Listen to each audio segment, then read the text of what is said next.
Donc, encore une fois, bienvenue à l'EBCRS. On va avoir la chance de pouvoir entendre Frère James Diamond nous emmener la suite de son message qu'il avait fait en décembre sur l'introduction au livre de Actes des Apôtres. Il y avait plein d'affaires qui étaient très, très bien dans ce qu'il avait dit. Il avait fait des bons points de référence. C'est une très belle introduction. J'ai eu des très bons commentaires des gens de l'Assemblée sur l'introduction qu'il avait faite. Et j'ai bien hâte d'entendre la suite. Donc, Frère James, tu peux venir nous édifier avec ce que le Seigneur t'a inspiré. Donc, bon matin tout le monde, ça va bien? Donc, pour les gens qui sont en ligne, bienvenue à l'église EBCRS. Donc, aujourd'hui, je vais continuer en fait ce que j'avais commencé dans le premier message que j'avais fait au sujet de Actes des Apôtres.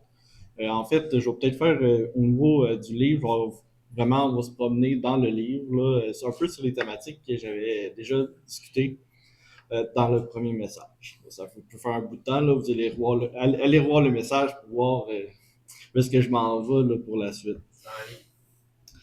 Donc, on va lire tout d'abord le passage qu'on va utiliser aujourd'hui, puis par la suite, on va prendre un temps pour prier pour le message. Donc, le passage aujourd'hui est dans le chapitre 2. On va commencer du début du chapitre jusqu'au verset 21. Donc, le jour de la Pentecôte, ils étaient tous ensemble dans le même lieu. Donc, qui étaient ensemble les apôtres. Donc, tout à coup, il vint du ciel un bruit comme celui d'un vent impétueux, et il remplit toute la maison où ils étaient assis. Des langues, semblables à des langues de feu, leur apparurent séparées les unes des autres et se posèrent sur chacun d'entre eux. Et ils furent tous remplis du Saint-Esprit et se mirent à parler en d'autres langues selon que l'Esprit leur donnait de s'exprimer. Or, il y avait en ces jours à Jérusalem des Juifs, hommes pieux de toutes les nations qui sont sous le ciel. Au bruit qui eut lieu, la multitude accourut et elle fut confondue, parce que chacun les entendait dans sa propre langue. Ils étaient tous dans l'étonnement et la surprise. Ils disaient les uns aux autres, voici, ces gens qui parlent, ne sont-ils pas tous galiléens? Et comment les entendons-nous dans notre propre langue à chacun? Dans notre langue maternelle, Parthes, Mèdes, Élamites, ceux qui habitent la Mésopotamie, la Judée, la Cappadoce, le Pont, l'Asie, la Phrygie, la Pamphylie, l'Égypte, le territoire de la Libye voisine de Cyrène, et ceux qui sont venus de Rome, juifs et prosélytes, crétois et arabes. Comment les entendrons-nous parler dans nos langues des merveilles de Dieu? Ils étaient tous dans l'étonnement, et ne sachant que penser, ils disaient les uns aux autres, que veut dire ceci? Mais d'autres se moquaient et disaient, ils sont pleins de vin doux. Alors Pierre, se présentant avec les 11, éleva la voix et leur parla en ces termes. Hommes juifs, et vous tous qui séjournez à Jérusalem, sachez ceci et prêtez oreille à mes paroles. Ces gens ne sont pas ivres, comme vous le supposez, car c'est la troisième heure du jour. Mais c'est ici ce qui a été dit par le prophète Joël. Dans les derniers jours, dit Dieu, je répandrai de mon esprit sur toute chair. Vos fils et vos filles prophétiseront. Vos jeunes gens auront des visions et vos vieillards auront des songes. Oui, sur mes serviteurs et sur mes servantes, dans ces jours-là, je répandrai de mon esprit. Et ils prophétiseront. Je ferai paraître des prodiges en haut dans le ciel et des miracles en bas sur la terre, du sang, du feu et une vapeur de fumée. Le soleil se changera en ténèbres et la lune en sang. Avant l'arrivée du jour du Seigneur, de ce grand jour et glorieux, alors quiconque invoquera le nom du Seigneur sera sauvé. Donc, en fait, aujourd'hui, comme vous aurez remarqué, ce qu'on va parler aujourd'hui, c'est de la Pentecôte. Donc, la Pentecôte qui est arrivée justement après l'ascension de Jésus. alors que les apôtres ont en fait obéi à Jésus de rester à Jérusalem, d'attendre ce signe-là. Donc, aujourd'hui, en fait, je voulais prendre le temps d'expliquer ce qu'était la Pentecôte. Parce que ici, ça peut sembler être un événement un peu... c'est un événement, en fait, qui était annoncé dans la Bible, donc par différents prophètes, même par Jésus. Et en fait, la Pentecôte, c'est aussi un élément super important. Donc, je vais essayer de vous montrer que la Pentecôte, oui, c'est la réception du Saint-Esprit, mais aussi c'est l'inauguration du temple de Dieu à travers les croyants. Donc, je vais essayer de tenter de vous montrer ça à travers les passages qu'on peut lire dans la Bible, puis ce qu'on peut voir. Donc, d'abord, l'accomplissement d'une promesse annoncée. Donc, la venue du Saint-Esprit sur les croyants, c'est l'accomplissement d'une promesse. Donc, de plusieurs promesses même. Commençons par les prophéties, disons, plus contemporaines aux apôtres, ou ceux qui vivent ce moment-là. Donc, d'abord, c'est une promesse faite par Jésus aux apôtres. Donc, si on tourne là dans Jean 14, dans Jean 14, à partir du verset 15, après que Jésus ait donné quelques instructions, discuté avec les disciples, on voit à partir du verset 15, « Si vous m'aimez, gardez mes commandements, et moi, je prierai le Père, et il vous donnera, gardez mes commandements, et moi, je prierai le Père, et il vous donnera un autre consolateur, afin qu'il demeure éternellement avec vous. L'esprit de vérité que le monde ne peut recevoir, parce qu'il ne le voit point et ne le connaît point, mais vous le connaissez, car il demeure avec vous et il sera en vous. Je ne vous laisserai pas orphelin. Je viendrai à vous encore un peu de temps et le monde ne me verra plus. Mais vous me verrez, car je vis et vous vivrez aussi. En ce jour-là, vous connaîtrez que je suis en mon Père, que vous êtes en moi et que je suis en vous. Celui qui a mes commandements et qui les garde, c'est celui qui m'aime. Et celui qui m'aime sera aimé de mon Père. Je l'aimerai et je le ferai connaître à lui. On va passer quelques versets.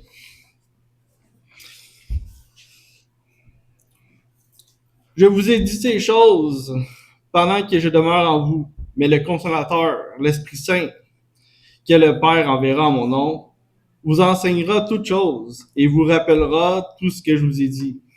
Je vous laisse la paix, je vous donne ma paix. Je ne vous donne pas comme le monde donne, que votre cœur ne se trouble point et ne s'alarme pas. Donc, on va dans ce passage-là vraiment que Jésus annonce, en fait, la venue du Saint-Esprit sur les apôtres, sur les croyants. Donc, on voit que finalement, c'est quelque chose qui devait arriver. Quelque chose qui était annoncé, quelque chose qui devait arriver. Mais l'annonce de la venue du Saint-Esprit sur les croyants date d'encore plus loin. On a quelques prophètes, on a Isaïe, Ézéchiel, Joël, qui annoncent la venue de ce Saint-Esprit-là sur les croyants. Donc, en Ésaïe 32, à partir du verset 13 jusqu'au verset 17, « Sur la terre de mon peuple croissent les épines et les ronces, même dans toutes les maisons de plaisance de la cité joyeuse. Le palais est abandonné, la ville bruyante est délaissée, la colline et la tour serviront à jamais de caverne, les hommes sauvages y joueront, les troupeaux y paraîtront, jusqu'à ce que l'esprit soit répandu d'en haut sur vous, et que le désert se change en verger, et que le verger soit considéré comme une forêt. Alors la droiture habitera dans le désert, et la justice aura sa demeure dans le verger. L'œuvre de la justice sera la paix, et le fruit de la justice, le repos et la sécurité pour toujours. Donc, on voit ici vraiment une annonce que Dieu va envoyer son esprit sur la maison d'Israël, parce que Isaïe, il s'adresse à Israël. Donc, on a ici, encore une fois, une promesse d'un prophète qui s'accomplit lors du jour de la Pentecôte. Allons voir dans Ézéchiel 36, à partir du verset 22 à 27. C'est pourquoi dit à la maison d'Israël, ainsi parle le Seigneur l'Éternel, ce n'est pas à cause de vous que j'agis de la sorte, maison d'Israël, c'est à cause de mon saint nom, que vous avez profané parmi les nations où vous êtes alliés. Je sanctifierai mon grand nom qui a été profané parmi les nations, et vous avez profané au milieu d'elles. Et les nations sauront que je suis l'Éternel, dit le Seigneur, l'Éternel, quand je serai sanctifié par vous sous leurs yeux. Je vous retirerai d'entre les nations, je vous rassemblerai de tous les pays, je vous ramènerai dans votre pays. Je répandrai sur vous une eau pure, et vous serez purifiés. Je vous purifierai de toutes les souillures et de toutes vos idoles. Je vous donnerai un cœur nouveau, je mettrai en vous un esprit nouveau. J'ôterai de votre corps le cœur de pierre, et je vous donnerai un cœur de chair. Je mettrai mon esprit en vous, et ferai en sorte que vous suiviez mes ordonnances, et que vous observiez et pratiquiez mes lois. Donc, on voit encore ici dans Ézéchiel, bon, encore une fois, qui parlait à la maison d'Israël avec les exilés de Babylone, que Dieu annonce encore une fois qu'il va envoyer son esprit dans lequel il va utiliser pour que les croyants obéissent aux ordonnances de Dieu, qu'il les aide dans leur cœur, au lieu qu'ils fonctionnent par eux-mêmes. En fait, les deux derniers versets que j'ai lus, je vous donnerai un cœur nouveau, je vous donnerai un cœur de pierre au lieu d'un cœur de vous donnerez un cœur de chair au lieu d'un cœur de pierre. J'instruirai, je mettrai mon esprit en vous de sorte que vous suiviez mes ordonnances et que vous pratiquiez mes lois. Fait référence au verset 25 de Jean 14 quand Jésus dit, je vous ai dit ces choses pendant que je demeure avec vous. Mais le consolateur, l'Esprit Saint, que le Père enverra en mon nom, vous enseignera toutes choses et vous rappellera tout ce que je vous ai dit. Donc, l'enseignement, en fait, se fait par l'Esprit Saint, se fait par l'Esprit qu'on a en nous, à cause que Dieu nous l'a envoyé. Finalement, on en a un dernier. En fait, on en a déjà parlé, on l'a déjà lu. En fait, dans le chapitre qu'on a parlé dans l'ouverture, c'est le prophète Joël. En fait, Pierre, dans l'introduction de ce qu'il parle, quand il parle aux nations, cite directement Joël 2, où est-ce que Joël dit après cela, je répandrai mon esprit sur toute chair. Vos fils et vos filles prophétiseront. Vos vieillards auront des songes et vos jeunes ont des visions, gens des visions. Même sur les serviteurs et sur les servantes, dans ces jours-là, je répandrai mon esprit. Je ferai paraître des prodiges dans les cieux de la terre, du sang, du feu et des colonnes de fumée. Le soleil se changera en ténèbres et la lune en sang avant l'arrivée de ce jour grand et terrible.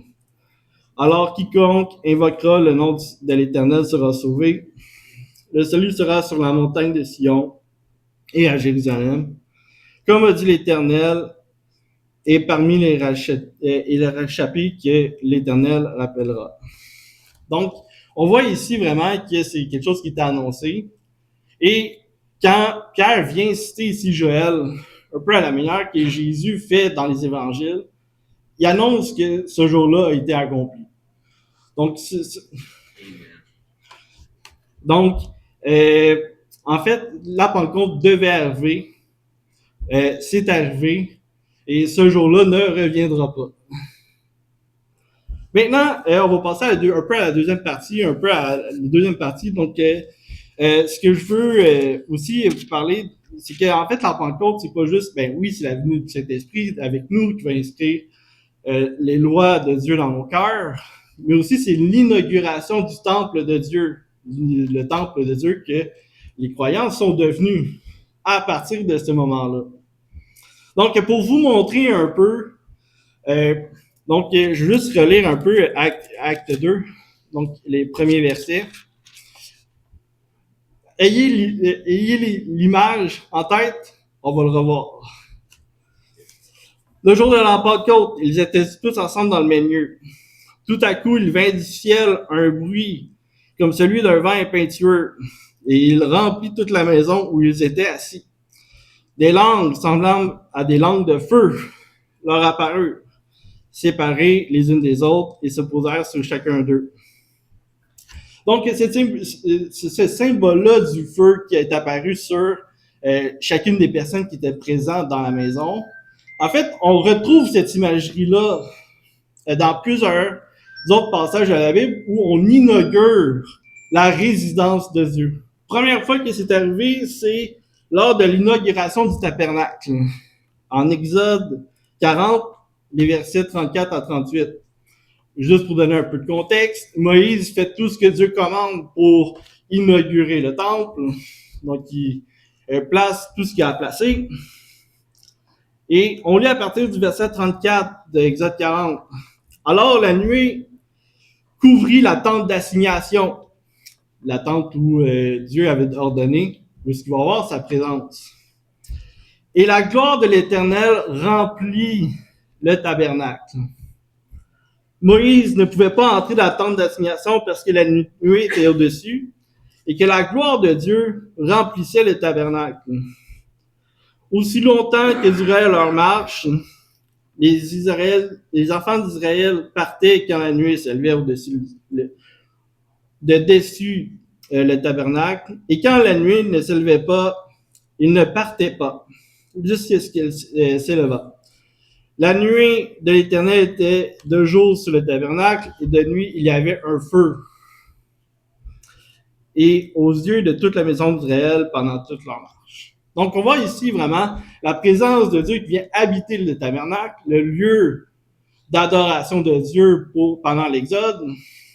Donc, Dieu va venir nous a remplis de son esprit quand on a commencé à croire en lui. Deuxième fois où est-ce qu'on voit encore cette imagerie-là.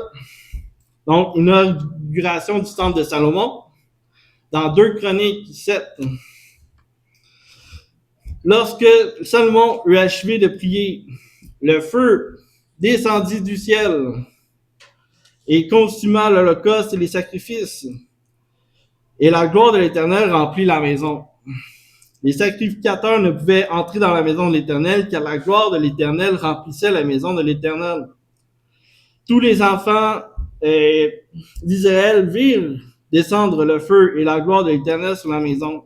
Ils inclinèrent le village contre terre sur le pavé, se prosternèrent et louèrent l'Éternel, en disant, car il est bon, car sa miséricorde dure à toujours. Et petite remarque ici, l'inauguration du temple de Dieu ne se fait pas seulement devant le peuple juif, mais devant aussi une multitude de nations, comme pendant la Pentecôte. On voit quelques versets plus loin. Salomon célébra la fête en ces temps-là pendant 7 jours, et tout Israël avec lui. Une grande multitude était venue depuis les environs de Hamath. Donc Hamath, pour ceux qui ne savaient pas, c'est une ville qui se trouve au nord d'Israël, en Syrie, jusqu'au torrent de l'Égypte. Donc, tous les voisins autour d'Israël étaient venus lors de l'inauguration du temple. Donc, on voit ici, encore une fois, comme qu'on a eu dans Actes des Apôtres, on a une multitude des nations qui participent ou qui sont témoins de la présence de Dieu qui vient descendre sur terre. Donc, en fait, pourquoi je dis ici, on a une négation du deuxième temple, c'est que finalement, comme on voit dans les Écritures, Dieu va, à cause du péché des, de la nation d'Israël, des Juifs qui ne respectent pas l'alliance de Dieu, et en fait, Dieu va renoncer au temple de Dieu, au temple de Salomon qui a été construit pour les adorations. En fait, on voit que justement Dieu avait donné comme condition de continuer à résider dans le temple l'obéissance des Israélites. Dans Chronique 7, quelques versets plus loin, si on lit à partir du verset 19, mais si vous vous détournez, si vous abandonnez mes lois et mes commandements que je vous ai prescrits, et si vous allez servir d'autres dieux et vous prosternez devant eux, je vous arracherai de mon pays que je vous ai donné. Je rejetterai loin de moi cette maison que j'ai consacrée à mon nom. Et j'en ferai un sujet de sarcasme, de raillerie parmi tous les peuples. Et si haut placé qu'a été cette maison, quiconque passera près d'elle, sera dans l'étonnement. Il dira, pourquoi l'Éternel a-t-il interprété ce pays et cette maison? Et il répondra parce qu'ils ont abandonné l'Éternel, le Dieu de leur père, qui les a fait sortir du pays d'Égypte, parce qu'ils se sont attachés à d'autres dieux, se sont prosternés devant eux et les ont servis. Voilà pourquoi il a fait venir sur eux tous les maux. Donc on voit ici que Dieu il dit, ben si vous m'adorez pas, si vous m'obéissez pas, je vais vous abandonner, je vais quitter la maison de l'Éternel. Et on voit justement Dieu quitter sa résidence dans Ézéchiel 11.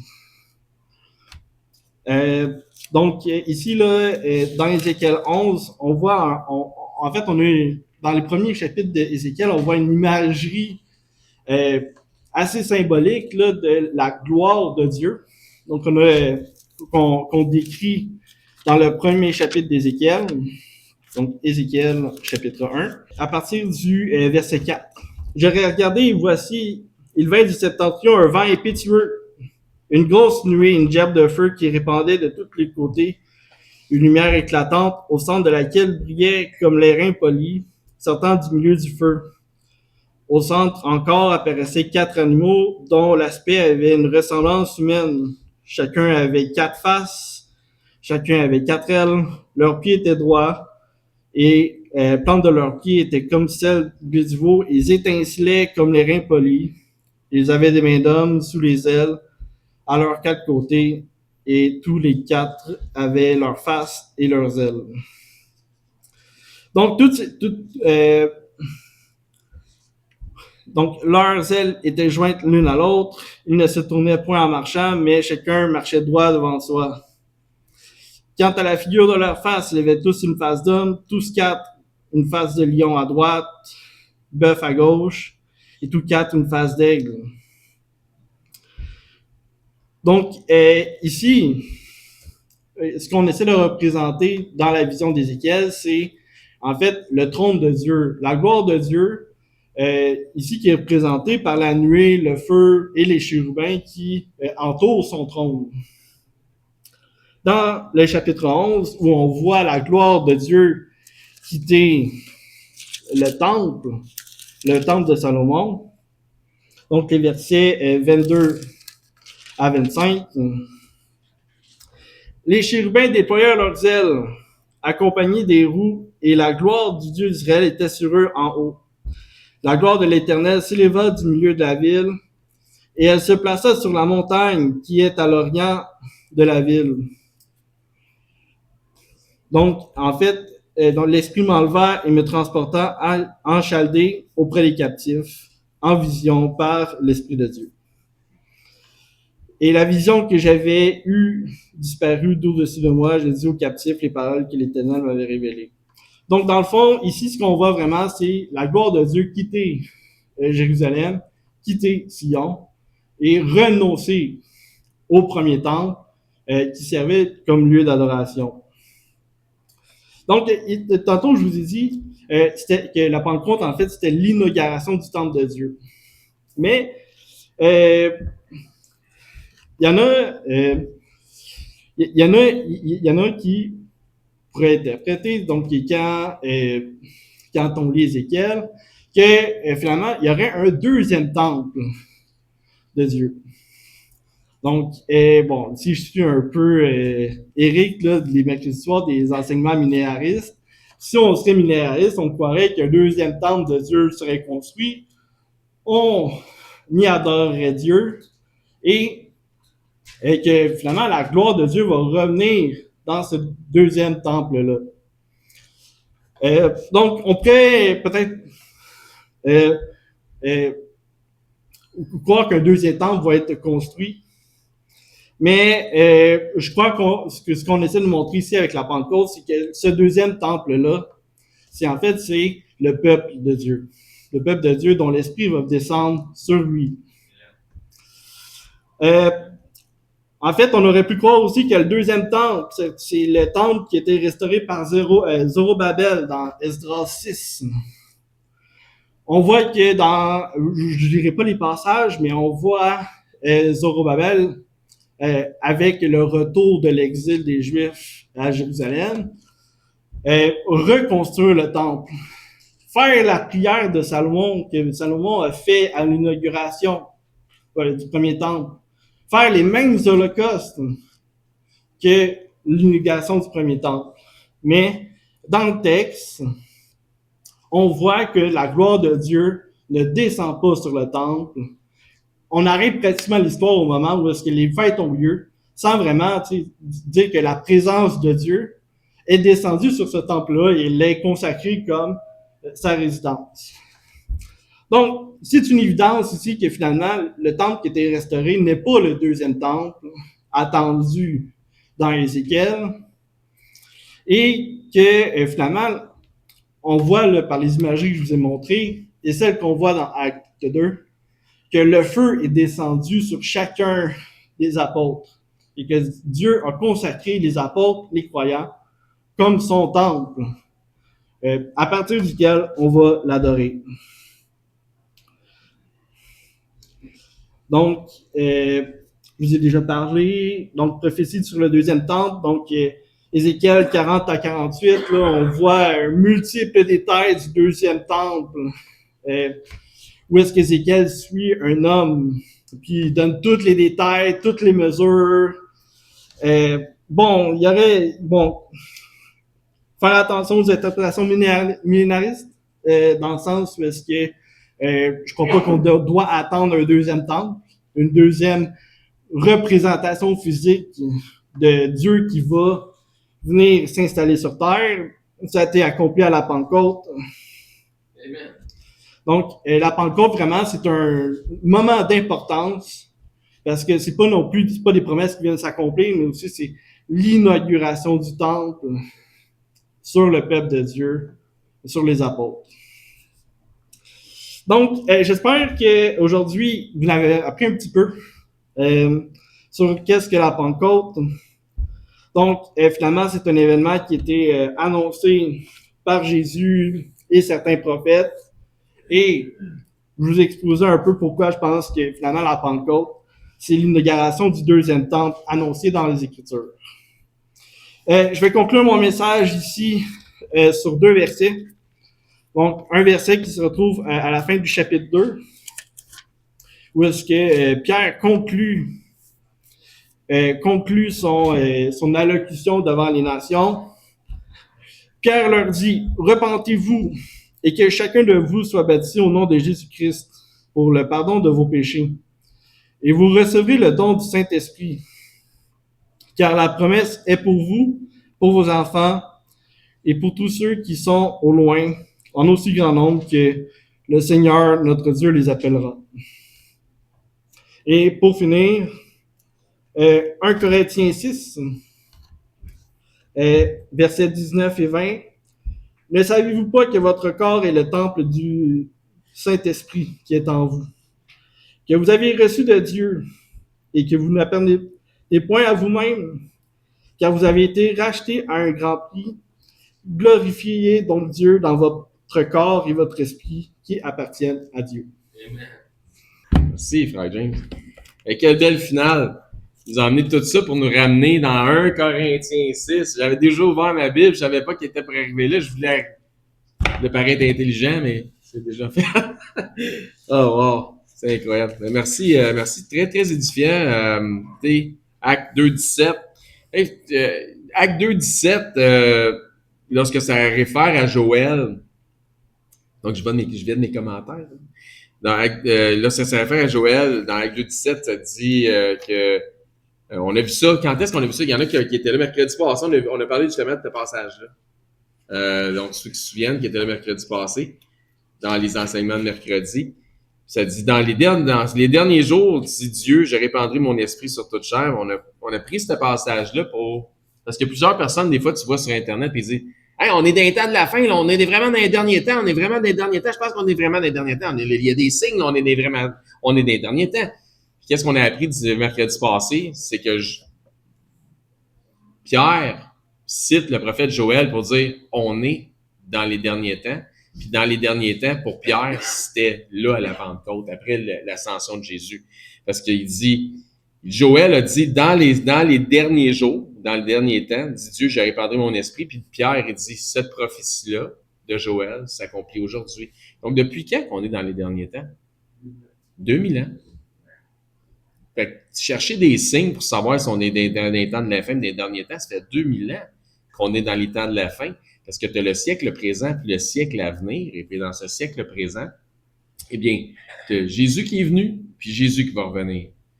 Donc, on est dans les derniers temps jusqu'au dernier jour. Le dernier jour sera le jour du retour de Christ. Donc, merci, frère James. Donc, l'inauguration du temple versus la Pentecôte dans Acte 2. Je trouve que c'est génial de faire les parallèles. De nous ramener justement sur le fait que l'Esprit était pour venir, c'était prophétisé par Jésus, c'était prophétisé par les prophètes, que l'autre consolateur, Jésus étant le consolateur, quand il dit l'autre consolateur, ça veut dire je suis le consolateur présentement, mais là, l'autre, qui va être l'Esprit, il va toujours être présent avec vous, parce que lui, Jésus étant limité par sa présence avec le groupe avec qui il était, mais il est illimité par l'Esprit. Et le Saint-Esprit, c'est drôle parce que le message, on a parlé justement il y a le dernier message qui est passé sur les ondes de WCHP vendredi passé. C'est une reprise d'un message que j'avais fait concernant justement l'Église. Quand est-ce que ça arrivait? Donc, ça fait suite, parce que Dieu a de la suite d'incider, au message de vendredi passé sur les ondes de WCHP, le mercredi à 3h40, le vendredi, pardon, à 3h45, sur les ondes de WCHP, 760 AM, je crois que c'est ça. Donc, beaucoup d'emphase sur la jonction des nations au peuple d'Israël, qui est dans le fond, qui est le mystère caché, qui est l'Église. On ne pouvait pas tout comprendre, mais maintenant on peut comprendre très bien.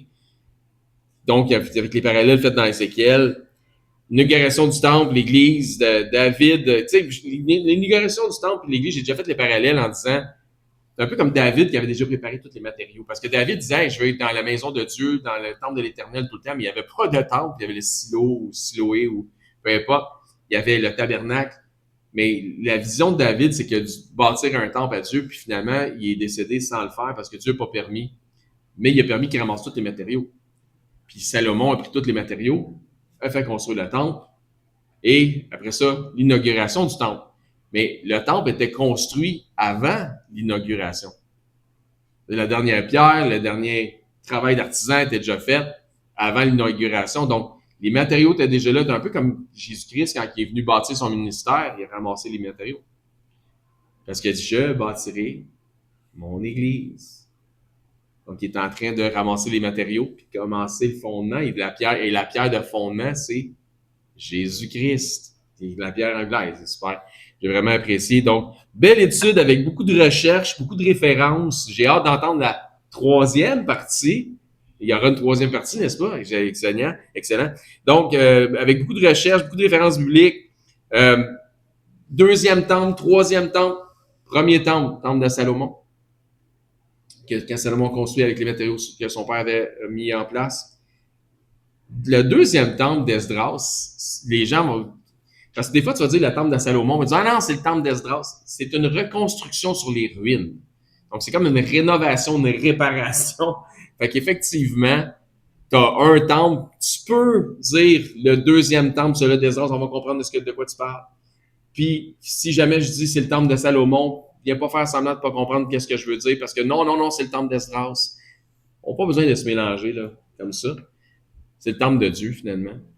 Puis, effectivement, est-ce qu'il y a un autre temple qui a été reconstruit? Ben, en quelque sorte, oui. Jésus a dit, détruisez ce temple. Et en 3 jours, je le relèverai. Et Jésus, en 3 jours, est ressuscité. Il parlait du temple de son corps. Puis, le temple de Dieu, c'est nous autres, comme il nous l'a dit, il l'a lu dans Acte 6, 1 Corinthiens 6, désolé. C'est clair que nous sommes le temple. Nous, ensemble, nous sommes le temple, l'Église. Donc, vraiment, vraiment très, très, très, très apprécié cette étude-là. Ça réjouit mon cœur de voir que des hommes prennent la parole ici derrière la chair, grandissent spirituellement, apprennent, font des études, puis tout le monde en sort grand, puis peut s'édifier aussi les gens de l'Assemblée. Merci, frère James. J'ai vraiment hâte d'entendre la prochaine partie de ce message-là. Donc, on va avoir un mot de prière pour terminer ça. Merci, Seigneur, pour les enseignements qu'on a reçus aujourd'hui. C'est une étude, hein, c'est quelque chose que, donc on allait de chapitre en verset dans d'Ancien Testament, Nouveau Testament, confirmation des Écritures, laissant les Écritures, confirmer les Écritures. Votre parole est une source intarissable. Merci, Seigneur, pour votre parole. Merci pour la sagesse des Écritures. Merci pour l'enseignement qu'on a reçu aujourd'hui. On prie que tous et chacun ici, on puisse repartir ce matin un peu comme la prière d'Olivier en ouverture. On peut repartir ce matin avec quelque chose qui nous a nourris dans les Écritures qu'on a lues, dans les Écritures qu'on a vues, quelque chose qui va nous donner le goût de lire Ézéchiel, le goût de lire les prophètes majeurs des Écritures, Joël par exemple, le goût de lire le livre d'Actes, de s'inspirer des choses qu'on voit dans ces livres-là et de se nourrir de votre parole, puisque l'homme ne se nourrira pas de pain seulement, mais de toute parole qui sort de la bouche de Dieu. Merci Seigneur Dieu pour notre frère James qui grandit, qui croit en sagesse, en maturité spirituelle et en connaissance. On vous prie, on demande toutes ces choses aujourd'hui, de veiller sur nous dans nos allées ou venues, de nous protéger dans le nom de Christ. Amen.